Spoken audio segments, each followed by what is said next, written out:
পাকিস্তানের বিনোদন অঙ্গনে আবারও তুমুল চর্চার জন্ম দিয়েছে এক নতুন প্রেমের গুঞ্জন। জনপ্রিয় অভিনেত্রী দুলফিশান সেলিমকে ঘিরে এবার ছড়িয়ে পড়েছে চমকপ্রদ দাবি। সামাজিক যোগাযোগ মাধ্যমে ভাইরাল হওয়া বিভিন্ন পোস্টে বলা হচ্ছে তিনি নাকি পাকিস্তানের আলোচিত ইউটিউবার ও কন্টেন্ট ক্রিয়েটর রজব ভাটের সঙ্গে প্রেম করছেন। শুধু তাই নয়, তাদের সম্পর্ক নাকি বিয়ে পর্যন্ত গড়িয়েছে বলেও দাবি করা হচ্ছে। তবে এই খবরের পক্ষে এখন পর্যন্ত কোনো নির্ভরযোগ্য প্রমাণ পাওয়া যায়নি। এর আগে দুলফিশানের নাম জড়িয়েছিল তার সহ অভিনেতা বিলাল আব্বাস খানের সঙ্গে। ইশক মুর্শিদ নাটকে তাদের অনবদ্য রসায়ন ভক্তদের মনে প্রেমের জল্পনা তৈরি করেছিল।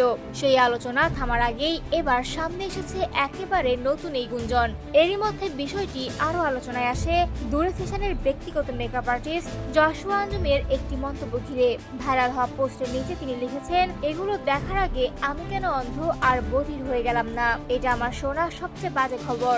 আর এই মানুষকে বিয়ে করা একেবারেই না, কোটি বছরেও নয়। তার এই প্রতিক্রিয়ার পর অনেক নেটিজেনের ধারণা পুরো বিষয়টি আসলে সামাজিক যোগাযোগ মাধ্যমে ছড়িয়ে পড়া ভিত্তিহীন গুজব ছাড়া আর কিছুই নয়। তবে এখন পর্যন্ত এই গুঞ্জন নিয়ে দুলফিশান সেলিম কিংবা রজব ভাট দুজনের কেউই আনুষ্ঠানিকভাবে কোনো মন্তব্য করেননি। ফলে সত্যি কি তাদের মধ্যে কোনো সম্পর্ক রয়েছে নাকি সবটাই সোশ্যাল মিডিয়ার কল্পনা, সেটি এখনো রহস্যই রয়ে গেছে।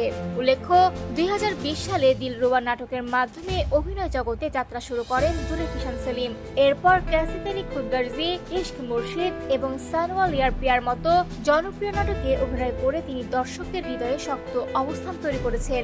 পাশাপাশি নিজের অভিনয় দক্ষতার স্বীকৃতি হিসেবে অর্জন করেছেন মর্যাদাপূর্ণ হাম অ্যাওয়ার্ডসের মনোনয়নও।